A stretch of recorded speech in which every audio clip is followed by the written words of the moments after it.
No, just kidding. Okay, I'm going to introduce Travis Parker.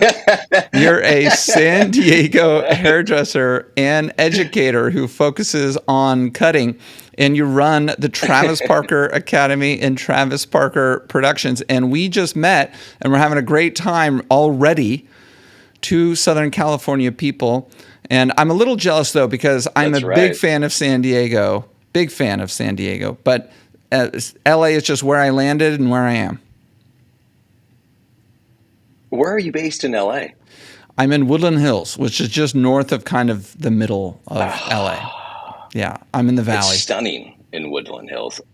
It's I almost okay. moved to Woodland Hills. Very few people knew this.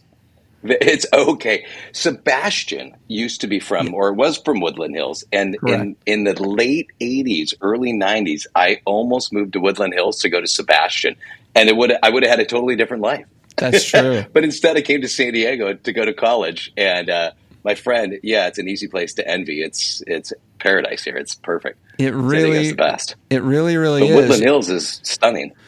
Woodland Hills is, I don't know if it's stunning, and maybe I'm not talking poorly about I like Woodland Hills. This is where I am, but and maybe we don't know that or think that where we spend a lot of our time is stunning. But thank you. Yes, Fair, fair, Sebastian was fair. here. I know that I believe Redken started pretty near from here. That this has I didn't know been that. home base to many, many brands in the hair industry, almost ground zero for a period of time. And I mean, even right now, right down the street is Why? Wella. I wonder why. Their U.S. headquarters is right down the street. And Pravana was actually within a 5-minute drive from where I am now. And That's so crazy, yeah, Eric. I wonder why. Like, or if it just became the one thing and then something else, and then it became known as, or real estate was cheap. I mean, how did it become this nucleus of all these cool brands? I don't know if real estate's ever been cheap here, but I think that Fair. you're Yeah, onto fair. something with maybe your first guest. But we digress. Why don't we start with Travis Parker? Where are you from originally, and how did you get into this business? I'm originally from a bit all over. My dad was in the army until I was 16. So I was born on an army base, in a military base in Georgia, and spent some time in Omaha just after that. Moved to Monterey, California. Moved to Korea after that. Wow. Back to Monterey. And when I was about 14, 15, I started getting into skateboarding and punk rock and all this stuff. And this is back in the 80s. And basically, I think it was just this rebellious sort of moment in my life of everything anti-military and cookie cutter and growing up in a very square world. And, I started putting color into my rainbow at that point in time. And that became sort of my exposure to, I'll say the other side. It became my exposure to, yeah, I guess putting color into the rainbow is the perfect thing. Almost if I had a coloring book from 0 to 18 or 0 to 16, that was that moment that I started coloring the pages in and starting to Wow. find that there was personality to things, and I could address it in my own way. And that led to one of my buddies going to hair school, and 2 years after he finished, or not 2 years, 2 years, 2 months, forgive me, I'm jumping all over the place. Mhm. 2 months after he started, he's like, Trav, you would love this. And I was 15 at the time. And by the time I was 16, I was allowed to leave high school and take this as an extended study, as a professional degree or whatever it was called. Yeah, and so I kind of fell into it just through self-expression at a young age. And then I jumped into hair school, and probably, like you or like most of us that jump in, it becomes that first, if you do it young, and I was just turning 16, Yeah. it was that first time I think I ever felt like I was supposed to be in a place. And it felt the first time I felt normal, and it felt normal. Wow. Yeah. And I, up until then, was, I think, trying to find my tribe, trying to find my place. And that self-expression was really me, starting to travel down different pathways that led me right into hair. And then as soon as I touched it, I was like, oh dang, like this is my medium, like this is my thing, and I love it. So no idea what I was doing, but yeah. So, well, of course, not in the beginning. You're not supposed to. But the traveling around with the family, and everybody always uses the term army brat, and I've never actually asked anyone why brat. Like, it doesn't seem like you would create a brat being the son of a military person. Why do people say that? I don't know, Eric. To be honest, my dad was in the Army too. So of the services, he was in the Army. So I am an Army brat. And I don't know if it's an acronym or if it literally, if it's a literal meaning, like you're just a little brat. Your dad's doing all the hard work and he's going to war and, and you just get to sit around and go to school. Yeah. Just nothing. Just brat. leech off the benefits of all that the military does for us, with us not even knowing it. Maybe, I don't know. Yeah, if somebody knows, but I was a brat. I mean, he served in Vietnam twice, and I was nothing. I had nothing to do with it. So for that much, I was like, okay, I'll be a brat. Yeah, that's funny. You go do that. I'll stay right over here. Then I'll go to hair school. So do you think that experience kind of gave you a foundation to want to rebel, or do you think it made you more likely to want to find a place? You said that when you went to hair school, right kind of in the middle of high school, that was your place. Were you yearning for such a thing? Belonging, maybe? Yeah, I think there's two parts in it. I think first of all, on an emotional level, I hadn't really found a place. Like I did grow up with a lot of anxiousness, and as soon as I was around hairdressers, I was around people that were coming from all different places, and with that, I don't know. I felt like cosmetology, like hair in cosmetology school. Sorry, I'm sort of dating myself back and sort of almost emotional about it. But cosmetology school was something for me that finally put me in a place where I felt like I was exactly where I needed to be. And I don't know if I chose it or if it chose me, but it was that moment in life where I was like, okay, this is a milestone. I'm putting a flag in the sand here, and I will look back at this moment and I'll tell it someday on a podcast with Eric. That's awesome. You know what I mean? And yeah, I think it was the first time I ever felt like comfortable around, here I was around 200 people in this cosmetology school. And in that size of an arena, a room, I would have always sort of hid behind the desk. And I wasn't. I was like, oh my God, what's going on? And the curiosity was crazy. But that is the lead to the second part of what I was saying. And curiosity was more, I think, the word than rebelliousness. As much as I sort of went through a phase where I think the world saw me as rebellious, I'm not sure I was really rebellious or if I was more curious. And I think that there's sort of a confusion based upon those two words, based upon the emotional state or read of somebody while they're watching you. Mm-hmm. And I'm not sure I was trying to be a jerk or say F you to the world at all, or be some crazy anarchist when we were going through our punk rock phases. And, I was sort of in a nutsy phase, but it was more just like I wanted to see what was on the other side of the fence. And matter of fact, once I hopped the fence, I started running. Yeah. And I still run, you know what I mean? Mm-hmm. I'm still always so curious to see what can happen and what we can build in our careers. And what did your parents think about you jumping over the fence and running? Dude, all they wanted to do is throw a lasso on me and pull me back. Like they're still, bless their hearts, they are very uncomfortable with my life and my risk taking and my entrepreneurship. And they're proud. They are. They'll throw those words in there, but it makes them dreadfully uncomfortable. They've lived a very safe life, Sure. and 9 to 5 with my dad's career, and my mom was a school teacher, and everything was predetermined and savings and institutional, and there was no risk taken in any of it. And they were excellent at reporting to that. But, my brother and I both, we sort of pushed the train off the tracks as soon as we could get strong enough to do so. And then we were like, later. Yeah, that's amazing. Your brother, what did he do? He's an artist up in LA, so he's up in your hood. Very good. Yeah. Yeah, Wow. so he's sort of pushing his color into the rainbow too, so to speak. So when you see your Which I'm not sure parents, why that's becoming my analogy today. right? It's kind of nice. There's a theme. Is your are your parents like always asking you if you need money? No, it's the other way around. No, it's not actually. It's not. They're super cool. They've been so safe. They've got plenty of savings. But no, they're excuse me. No, they're not asking me if I need money, but they are asking me if I'm ever going to like chill out Mm. and take a break and relax. And their idea of what balance is and mine are radically different. So my life, they just think I'm this, it's just this crazy thing, and I'm like, it's not. I'm totally good. Yes. Isn't it funny how the people who have one idea of balance, when they see somebody who has another idea of balance, they immediately assume that that person is unhappy because they keep running and stuff, and they're always like, why don't you just 100%. relax? You'd be so much happier, so much more satisfied if you just relax. But they don't understand that that's just the way you're wired. 100%. I mean, balance can only be read on a scale.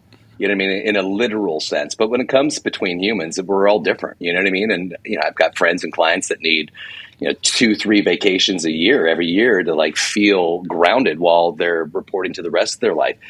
I need 1 vacation a year. If it's longer than 10 days, I'm panicking to go work again. And I feel like I need to go.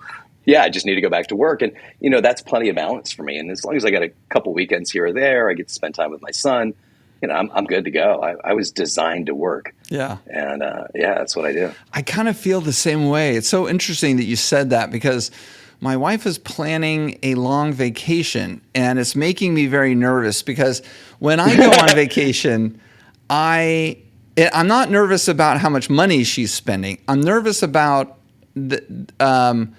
me being nervous being on vacation because what I have to do doesn't stop just because I'm on vacation. It's like the podcast, just as one example. Yeah. We do a show every week. We haven't missed an episode in 5 years. So, we need to make sure that the pipeline of episodes is stuffed. And I do intros and outros for every single, episode right as the episode is coming out. And if I go on a long vacation and I come back, I'm going to have just that much stuff to do on top of what I normally have to do. So I think I'm very much like you, but I never really thought of that, that people would view vacations differently, but I think you're 100% correct. Well, just think about it. I mean, think about cars, for instance. An F1 car is designed to do one thing, and that's race around a track really fast, stop really quickly, and designed to be a Grand Prix car. A Prius is designed to be completely different, yet they both have 4 wheels. So if we were to, compare 2 different types of people, we're just designed differently. And I think based upon what complements us in a sense of finding happiness, that's the equation. I think about this in relation to, and I don't know if you ever think about it, Eric, but I think about this in relation to retirement. And I'm like, okay, well, if I think about the fact that I couldn't go on, if I was on a 3-week vacation, I would literally probably be going crazy, or I'd be driving whoever was with me crazy. And they'd be like, oh, wait, go home, Travis. I think about that times retirement. And I'm like, I could never retire. Like, I am designed to like create and produce and make things and teach people and, do my thing. I don't know. Yeah. I think they're all relatable. So we should probably take a look at retirement upon the comparison to vacation before we throw in the towel, because it's not about money. It's about happiness and what makes us feel content every day. That's 100% correct. And by the way, that may ebb and flow throughout our lives. And maybe when, I think you're in your 40s if I had to guess, and I'm in my 40s, I think maybe when I'm 70, I may have a different idea of what satisfies me. I don't know. Yeah, no, absolutely. Yeah, I call it chapter now. We're in every moment, we're assessing what complements us at that moment. And you think about it with your businesses. I've got a couple as well. I'm in a place right now where I've got one, the Academy, that's 6 years old, but we really just in the last year have really launched the brand. It's now being produced as and thought of as a global product and online, and we're taking it into a much different marketplace, and so therefore there's much more of an infrastructure in it.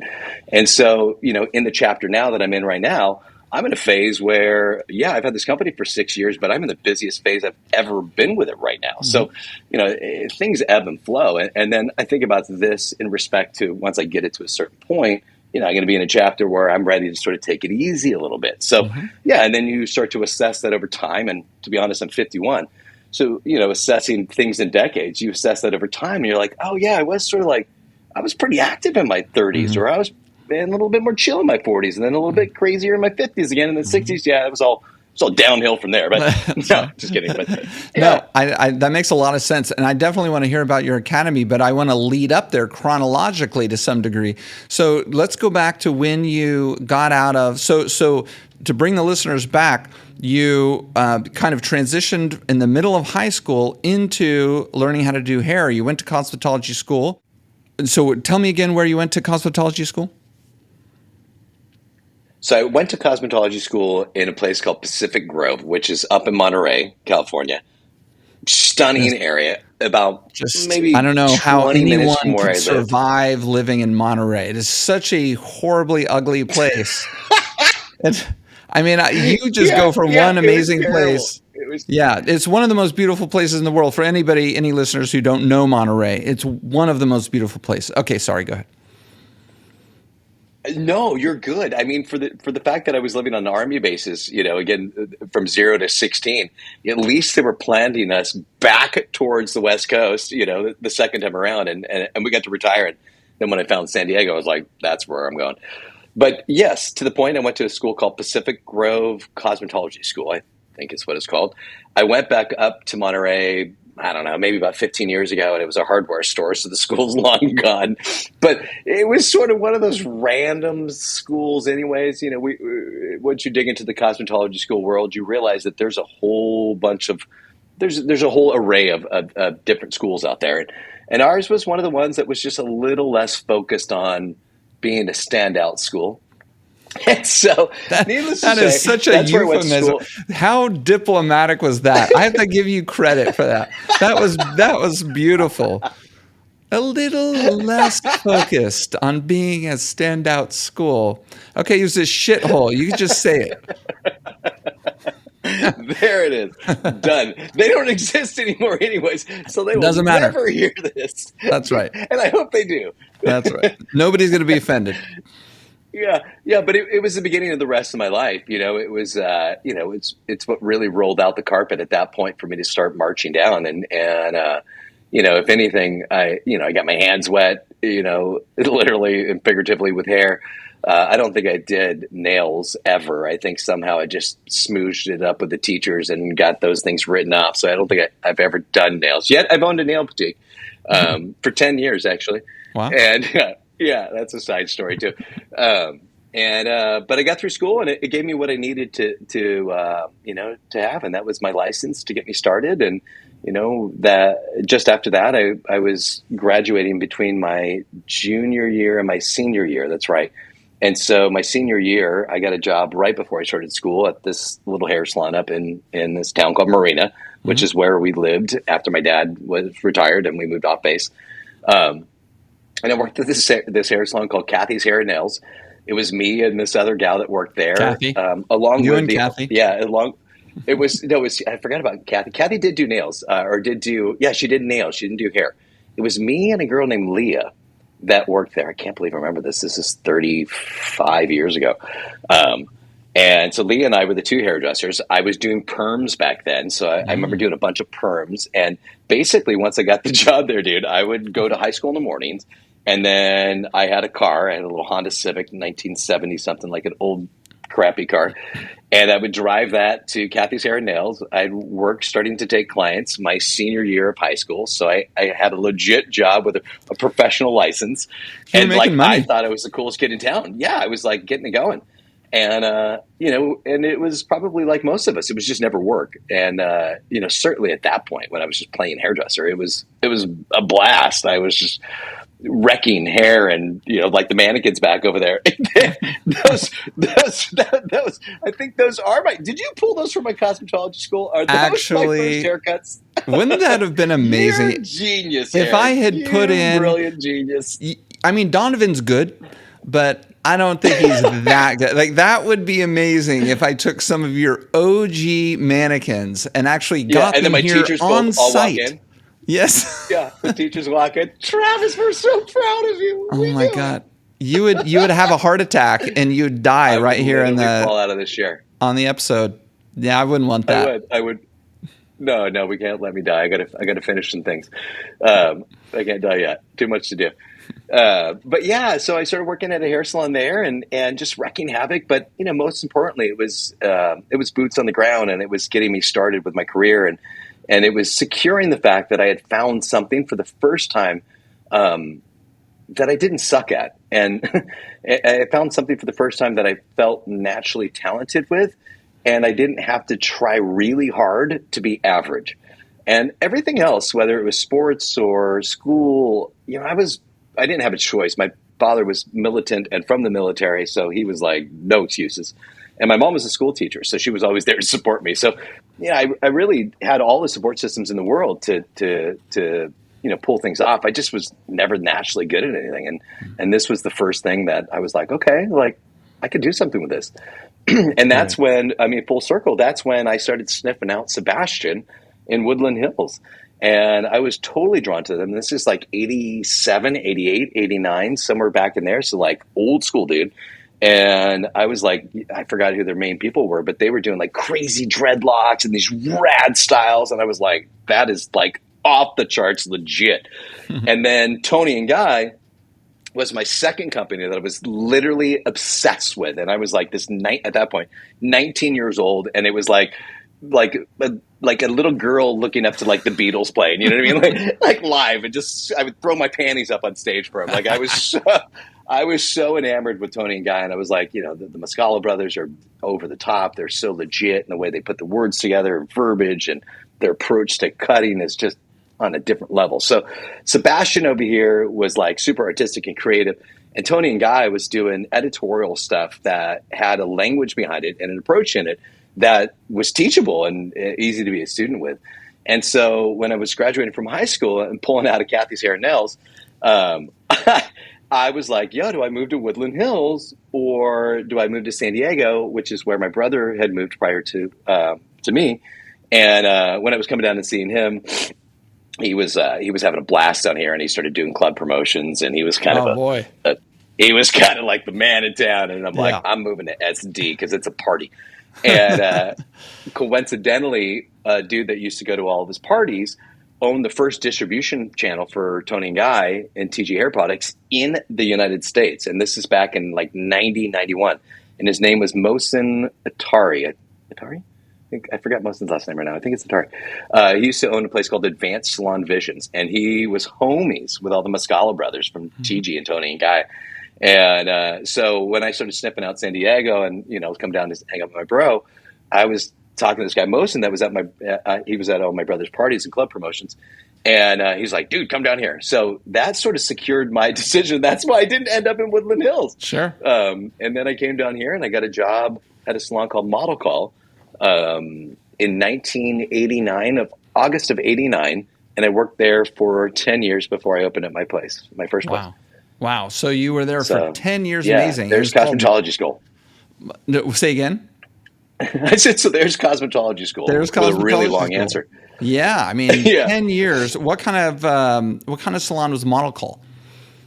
Model Call was dope. It was behind a clothing store, and it was really ahead of its time. So it was behind a clothing store, but really ahead of its time in general for what it was. That's a little play on words. Mm-hmm. Yeah, it was legit. The clothing boutique in the front was this pret-a-porter, like super cool, avant-garde clothing store for women.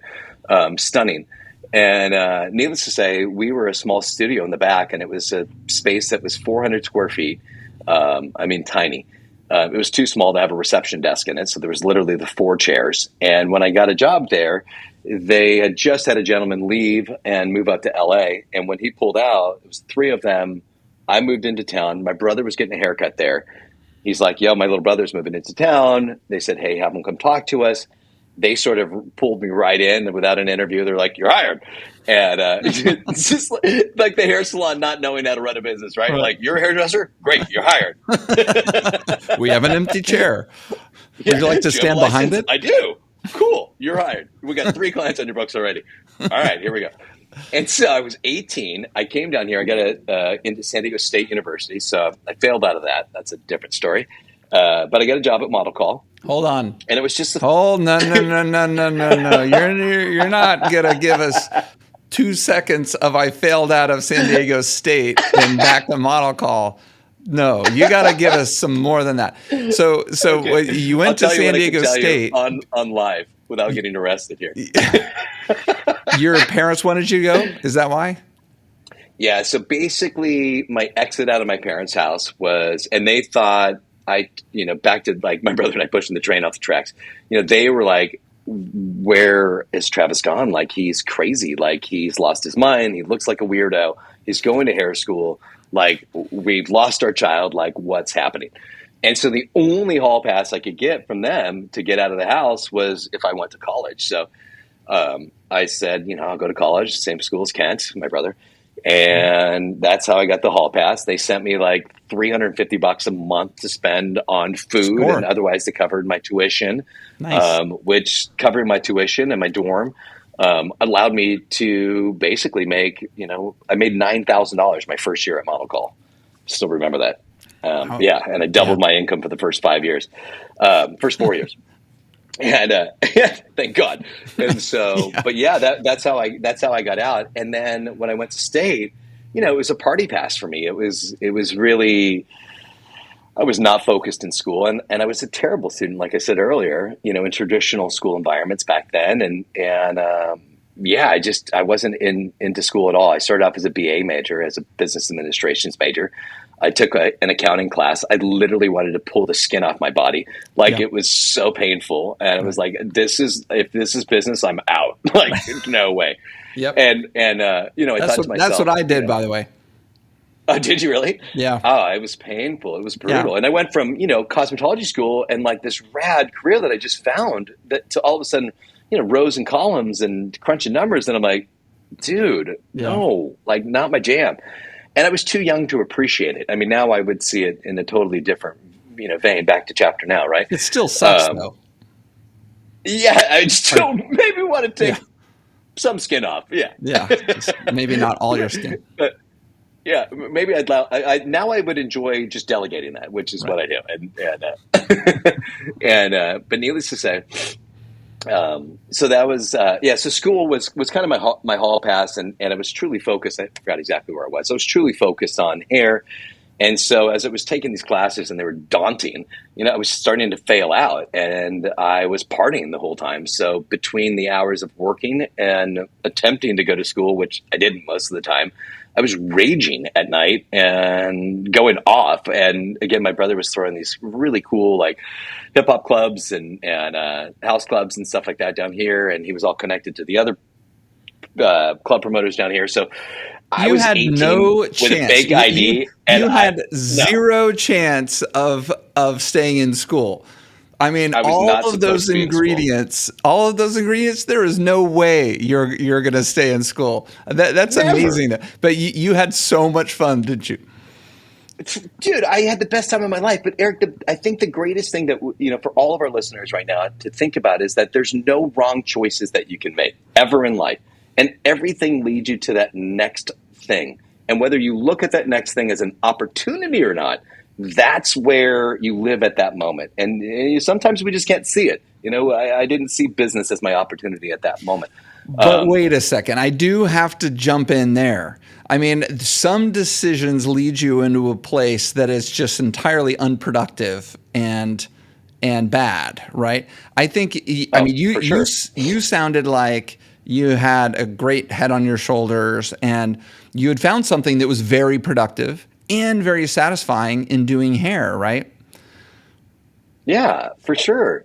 Well, and I was, productive is the word. I enjoyed productivity. I enjoy productivity now. Like, I'm a systems person. I like the machine. I like the process. And so as soon as I found something I loved, it was a matter of putting it into some sort of a, an algorithm or some sort of a process. And then you start to apply that to the process of developing as a human. And it's this encouraging sort of, it's this encouraging machine where it just sort of feeds itself. And before you know it, you're just cracking away and making money. Yeah, I love it. Yeah, I think that's a good summation. I love it. Okay, and you don't need to go to San Diego State University and learn accounting to really do it. I mean, it just means that you're going to have to learn it along the way, which you have done. Okay, so tell us about you spent 10 years at Model Call, and by the way, I love it. I love the name Model Call. I mean, how 80s hair salon is that? I mean, it's so 80s hair salon. Dude, when I first heard that name, I started laughing out loud. I remember being a little kid, because I was a little kid, and I remember thinking, like, what does that even mean? Yeah. Like, at that point, I was too naive to even know what a model call was. Right. And like a real model call. Right. And and I was just like, that is the stupidest name ever. And I was telling my owner this, and he's like, dude, I didn't name it. Like, I bought the company. It was already called that. Like, we didn't want to change it. All the logos were done. Yeah, like, that's what he told everybody. Horrible. He just didn't want to get blamed for the dumb name that he came up with. You know what I think of when I hear that? Ever, Roger. Worst name ever. Roger Tuttle. Terrible name. You know what I think of when you say Model Call? I think of 90210. Early Beverly Hills 90210, the TV show, right? We're kind of the same generation. Yeah, so course. Early Beverly Hills 90210 TV show, and like Jason Priestley, like where he would go to get his haircut, it would be called Model Call. Oh, yes. Like super. For sure. Yeah. Jason would have totally hung out with us. Well, and to that point, we did all the characters at like the Laguna Beach reality show and all those reality shows that were in SoCal. They would come down to SD, and we took care of all those kids. See? Too. It was funny. See? Yeah, I forgot all about that. That's amazing. Yeah. Okay, so it is amazing. You're there for 10 years, and I imagine it was, it sounds like you were, for the most part, an independent there, working with other people. There wasn't like leadership and an educational foundation and stuff like that there, or was there? No, there was nothing in a sense of like, we think about this, summit salons and things like that, something really formatted, or, we'll get into my content and curriculum later, which is very formatted and systematically built, and, training processes for your teams in place, and, how often to do it and all that jazz. No, I think what we had was we were all just passionate hairdressers. There was 4 of us. Every single one of us were early adapters. Every single one of us were street culture kids. Every single one of us were just wanting to like do hair. And it was this infectious sort of environment that led us to occasionally taking education. And at that time, like I would just, I would dig in with like TG DVDs and CDs, or DVDs and VHS cassettes. And back then we didn't have any way to download it any other way. So I spent a lot of time in hair magazines. I spent a lot of time on DVDs watching tutorial videos. Occasionally, we would do stuff at the salon. But to be completely honest, for the first 10 years, I was really just watching them. And the other 3 people in there that had, a good 5 to 10 years in front of my experience. And they were all just rad artists. So it really helped me to find my artistry. It allowed me to feel safe going there with a lot of haircuts. And, and from Model Call, I started to, find a place of discipline about 5-6 years into my career. And that's when I actually started working for Toni Guy with my buddy Mosin that I was mentioning earlier. I started working with them, and that's when I got my first job as an educator with Toni Guy. And that's when my mind was blown, and all of a sudden, like everything from zero to, that moment when I started learning from them, everything was just kind of like, okay, I know I can be an artist, but I don't know anything about haircutting. Wow. and that's when I really learned haircutting. And this was 10, 12, I'm trying to do the math, about 12 years in, and you were like, I don't know anything about haircutting. Yeah, I would say, when was it? 92? No, so not 10 years in. So, it was probably like 92, 93, 94, I think somewhere in there that I started working with those guys. So I started at Model Call in 89. So maybe about 3-4 years into working with those guys. My buddy Mosin, we were out partying one night and he's like, dude, we're hiring ambassadors for Toni Guy. And I'm like, oh, that's cool. And he's like, I want you to like come try out. I'm like, no way. And he's like, no, I want you to come like teach with me. And I'm like, bro, I'd rather literally die than get in front of people. And he's like, no, you wouldn't rather die than get in front of people. And I'm like, because you were nervous? Like take a gun out. Yeah, no, public speaking, seriously, my number one phobia. Sure. Clearly many moments between then and now, but yeah, it took somebody else seeing something in me that I wasn't mature enough to see. It took them calling it out in order for me to find that pivoting place in my life. And basically Mosin, he was reluctant, and we were probably a little bit drunk too, but he was just relentless, and he just pounded me until I said, yeah. And then I went in and I fumbled like, a freak, which I anticipated I would. And, sure. and there was a couple milestones in those moments through the next few hours there that led me to, some of my greater breakthrough moments with public speaking, period. And, and then I started working for Toni Guy, and that's when, I think I realized that there wasn't just haircuts out there, that we weren't just learning haircuts, we were learning a system. And like any system, there's architecture in it, and there's a belief to it, and there's a reason to it. And one thing stacks on another principle, and collectively these principles are a full, ideology or methodology. I mean, be careful, but it kind of sounds like you're talking about an institution. Fair. Yeah, fair. Could I be? Right? Could it have been that intelligent? Just the thing that you're running away from. You jumped over the fence and you were running as fast as you can away from anything institutional. And here you are. You had that time out there by yourself and doing your own thing, not by yourself, but you know what I mean? Doing things the way you wanted to do, rebelling a little bit on your kind of immature notion of institution things and institutionalism or whatever structure. And here you are. And then you find it in your own sort of culture. And you loved that, didn't you? Oh my God, it was great. I mean, it as much as I was finding, my life in cutting and as much as I loved it endlessly, there was a lot of stress for me in it still, because I didn't have the understanding of how to build things consistently and predictably. And so as much as I could see an end result before I started the process, and that was one of my gifts with hair in general, and I think for so many of us, that's one of our gifts, which leads us into it. We're like, oh, you'd look great with this, or you'd look great with that. That was my lead. But then I got to a certain point where I'm like, okay, like I'm busy now. And I've got clients, and I've got clients that rely upon me knowing what I'm doing. And I'm supposed to be a professional, but I'm not, and at all. And if anybody asked me to repeat what I just did in any sense of a sentence of some sort of language that made sense, I would be like, yeah, you just lift the hair this way, and then you cut it. And then when you cut it, you let go of it. And it's like perfect, just like that. And then you kind of make it like this.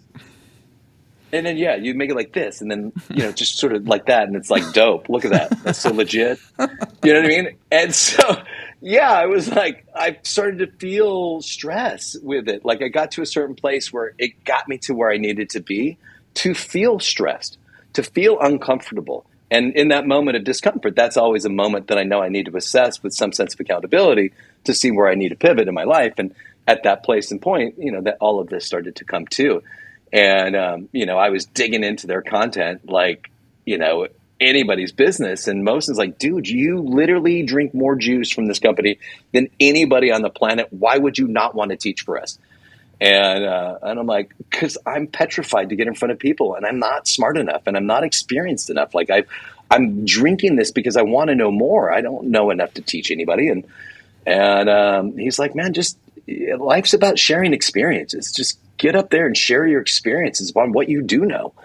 And as I started to do that, I started to find more comfortability with my words and my confidence in getting in front of people. And as I started to develop an infrastructure, not just with cutting hair so I could speak to that, but with actual infrastructure with public speaking, then I started to find, oh my gosh, like I've got a purpose in this, and this is nothing I thought I would be doing in my life. Like I was a terrible student, again, getting kicked out of college and wanting to party and not being a teacher. And again, filing into an institution that's got, reasons and law and, structure.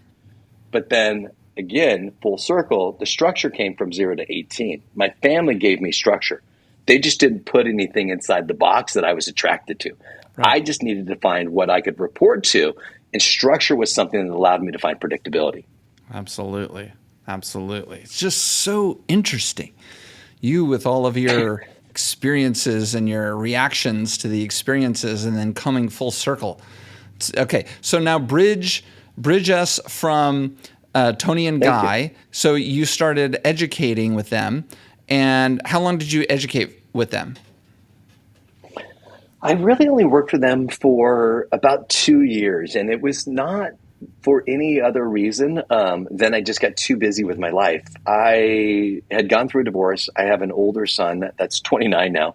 And so I was a single dad. I was going through a divorce. I was working up in LA part-time at a salon called Privé, which was the Laurent D Privé. And that was back in the 90s, mid-90s, I think then. And so 94, 93, somewhere with TG, 94, 95, somewhere with Privé. And so I was at Model Call, and then Privé, and then Toni and Guy, and then trying to be a single dad, and then trying to report to life too, right? Still have a life somewhat. And so I was kind of at one of those points where I needed to give something up. And I was at a place where first I gave up Privé, and that lasted for about 8 months. It was super rad. I just didn't love the salon environment with where I was at. It wasn't my, speaking of tribes, it wasn't my group. And so I pulled out of that, and I continued to work for TG for a little bit longer. And then when I finally pulled out of that, it was because I started to build my salon and get into the concept of moving forward with things like that. And it just became too much for me to oversee everything. So as one thing leads to the next, that led to me starting to conceptualize all that stuff. And within 3 years, I had built my first business. Okay, and your first business was your salon, or was it your education? It was my salon, yeah. So first business was the salon, and that ends up pushing us now forward a bit to 2003. So somewhere I might be sort of mixing up years in there. But that pushes us to 2003. The concept of the salon was an 8-chair salon, assistant support systems. Initially, it was a booth rental salon. And 2 years into that, we shifted that to a employee-based business model. And that was my dream come true. I mean, at that point, everything had led to me with the big eyes of wanting to open my own salon. And so many of us, right, get to that place where like, I want to open a salon and be a big celebrity star and do all this stuff. And and I did it, and I realized it was the hardest thing I'd ever done. And I was really good at certain things, and I was really bad at a lot of things. And a lot of those things had everything to do with that accounting class. I was excellent at anything artistic. So marketing, building our press kits, getting into magazines, winning awards, building my team, making my team celebrities, getting the job with L'Oreal on their head team, helping them launch a brand, getting my team on their team. We had more people working for L'Oreal at one point from my salon than any other company in the country. I was super good at those things. I just was really bad at looking at numbers and trying to make profitability and sitting there and bookkeeping and trying to figure out which category that goes into and which category this goes into. And I don't even remember what that line item was at all. And oh God, there were certain things I just wanted to literally painfully die over. Yeah. And I learned that delegation to people that didn't have experience in things that you didn't like wasn't a good person to delegate to. And so there was a lot of learns in there. There was tons of learns in there. Yeah, amazing. So there's something you said right there that I want to go back to. You said helping L'Oreal launch a brand. So you had done stuff with Toni and Guy. Now it sounds like you're in pretty close with L'Oreal. What brand did you help launch? So we were smoozing. I launched a brand called Texture Expert. We were smoozing with them as a company for a minute. I was always sort of fingers in networks and meeting people and maturing those relationships. And I was always a networker. Like I was I've never not been a person to push relationships, and I'm a genuine person, so I actually love my relationships in general, and there's nothing unauthentic about it. But I realize that good people want to work with good people, and for those that are trying to climb ladders, I am too. So we should work together.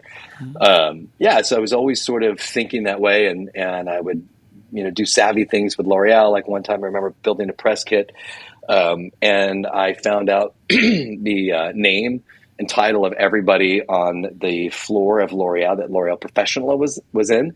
And Matrix was also on that floor. Redken was also on that floor. Purology, I think, was on that floor. And I found all the execs and all their name. And on the same day, I FedExed handwritten letters and press kits to every single person on that floor. So when FedEx walked in, he would literally be, standing on like 15 different, envelopes, all addressed to all these different people. And so when everybody opened it up all at the same time, what were they going to be talking about at lunch, and what were they going to be conversing about it? Smart. And that was just the way that my brain worked. And that was just kind of like my way of networking things. And so that led to an invitation, and I got a call, and they said, "Hey, Trav, we, they clearly didn't call me Trav because they didn't know me. Is Travis there? Mr. Yes, Parker? Travis, Mr. Parker." And they said, "Hey, look, we're launching this brand. Facebook's going to be our platform that we're launching on. Are you familiar with Facebook?" I said, I am. I have a Facebook account, and this is 2007. I said, I have a Facebook account. I'm kind of a nerd, and I love technology and computers. And I totally got a Facebook account. And they said, "Well, we want you to be one of the ambassadors of the launch of this brand in the United States." And it's the first time L'Oreal's ever launched a brand in the U.S. as a market before anywhere else in the world. And typically things launch in France first, and then they pick, big cities or big countries, and they launch there until they sort of spread out, the rest of the, across the rest of the planet. And so this is our first launch, so it's getting all the attention, and we want you to be one of these 3 ambassadors. And I say, all right. So I accept the invitation. I'm basically a fish out of water in a massive way. I'd done that small little project with Toni Guy.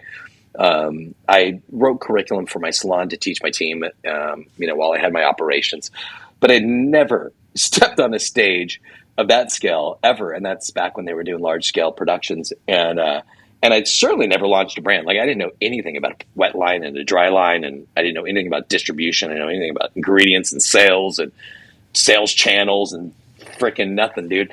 And so I was kind of at that place in my life where I'm like, yes. And I jumped in, and I, scared as hell, ended up pulling it off. And we filmed a bunch of stuff in New York to launch this brand on Facebook, and it did its launch. And I think they kept the brand until maybe about 4 years ago or 5 years ago when they relaunched a brand called Techniart, which is maybe it's even longer than that. I forget. But needless to say, that was my foot in with L'Oreal. Okay. And then I worked with them as a national educator for, I've been with them for almost 17 years now. But I've got sort of a different role with them than I had back then. So a little bit different now. Okay. So you're doing, how did you get into the production aspect? You just like parlayed your network with L'Oreal. You started making stuff for them? Yeah, kind of. I mean, back to sort of life provides what you need, not necessarily what you want. Actually, I didn't say that, but I said something along the lines of it. Well, you can claim it. I'm not sure. We heard it from you first, Travis Parker. All right, perfect. Yeah. Okay, good. I'll take it. I'm not sure I ever asked to be a hairdresser, yet I ended up becoming a hairdresser. I'm not sure I ever asked to be a teacher, yet I became a teacher. And I never asked to be own a production company, and yet here I have a production company. So, life's interesting. Keep the doors open, and don't say no so often. Again, by chance, I ended up becoming this. Well, not by chance. I'm a nerd. I love computers. I love graphic design. I love technology. I'm that kid for sure. And so I was presented the opportunity to work with L'Oreal as what they called a digital coach. And this was a made-up term, and they loved to make up terms for us back in the day. And I basically started doing live content for them online. And it was the first time that we'd ever done anything online, and it was really more for coaching. So when we couldn't reach certain people or they couldn't fly out, this was our way of doing it. And this was obviously this was pre-COVID. So year by year, I was kind of getting into that. Well, simultaneously, I was also getting ready to film in 2019 the first pillar of my methodology, and I hired a production company. Well, we filmed a bunch of stuff. The relationship ended, and I was left kind of in a place where I had all this unfinished content, and I had to figure out how to get to the goal line with all this unfinished content. So both of these things are kind of simultaneously happening, and then all of a sudden 2020 happens, and it obviously puts a hand down on everything. It stops the world. And so I'm kind of bummed because I didn't have my content finished, and it would have been an amazing time in 2020 to have all the video stuff that I had filmed of my first pillar done, so I could have focused on launching that during 2020 and not all the other things that we had to figure out. But that's not what happened. And so life happens in its ways, right? So in 2020, as I am basically going through trying to figure out what to do with this content, L'Oreal calls me and they're like, Trav, we don't know who else to call. We need you to like put things together for us, and we know that you'll figure it out. And I'm like, I don't know how to do any of that stuff.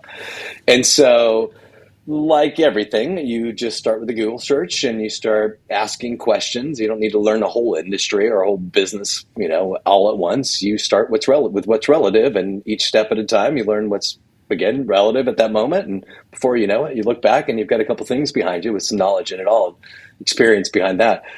And so in 2020, when all this happened, I started buying equipment, and I was like, okay, I'm going to finish what these guys started. And I started buying production equipment.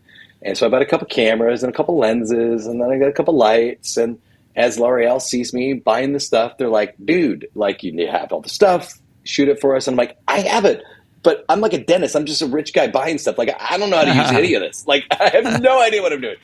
And and so so anyways, I start learning about all this stuff, and little by little they started to ask me to do more sophisticated projects for them. And what initially it was me running broadcasts for them during COVID. So basic Zoom calls or Team Snap calls, and then on top of that, how were we curating it to make it an experience? And so I was teaching myself broadcasting software, and I already had animation skills and some Premiere Pro skills on editing. And so I was able to put together, lower thirds and populate logos and input videos into broadcast and bring in multiple speakers and, curate the process. And whether I was actually one of the speakers and talent, or I was just completely behind the scenes, it's kind of where it started. And then we started getting questions like, well, can you shoot on location? And then I was like, maybe. And right. I started connecting with a good buddy of mine that's up in LA that has a production company, a legit production company, not like my circus act. Yeah. And he's like the real deal. And so I started calling my buddy Jordan. I'm like, dude, like what can you do? And, how can we work this out? So like we have sense of partnership in this. And obviously he becoming the expert upon all of this stuff, became the expert upon all this stuff. And then, what my role has become more so with this project in the production role in general is more of a creative director and, the producer and things like that. And where my talent is in it all for beauty companies is that, I have a long history of being a public speaker and a teacher in our industry. And so I understand the message. I understand the demographic audience, and I understand brands as I've worked with L'Oreal for, over 15 years now. I understand the realities of what a company has to deal with on a day-to-day. And so it allows me in a role of producer to sort of have this insight on the industry that allows me to connect with whoever our talent is, coach them on public speaking skills, prepare them to get in front of the camera, and set them up to succeed as they're actually live. So it's really turned into this rad thing, Eric, that's kind of part-time, simply because I don't have time for it. But every time I do it, I make a lot of money, and it's really cool, and I'm learning a lot. Like, it's rad. Like, and everything I learn is, it all translates from one thing to the next laterally. So with all the stuff that we've got going on with the production of our academy, we're churning content right now so fast digitally that, it all complements the other thing. So it's a win-win. Just what I was going to say is that the way that you've built your career, one thing complements the next. One thing is a foundation for the next, and you keep going. We have not gotten to your Travis Parker Academy yet, and we haven't gotten to so many of my questions. So will you commit to me that you would come back on, and would you do another episode? Of course, brother. Of course. Okay, we have so much. We have so much more to talk about, and I love your story. But yeah, I don't want to leave anybody short because I know you have so much more to say. So I'm definitely we're going to do this again. Travis Parker, episode 2. Does that sound good? I'm so in, brother. I can't wait. Awesome. It's gonna be awesome. Thank you so much for everything. See you soon.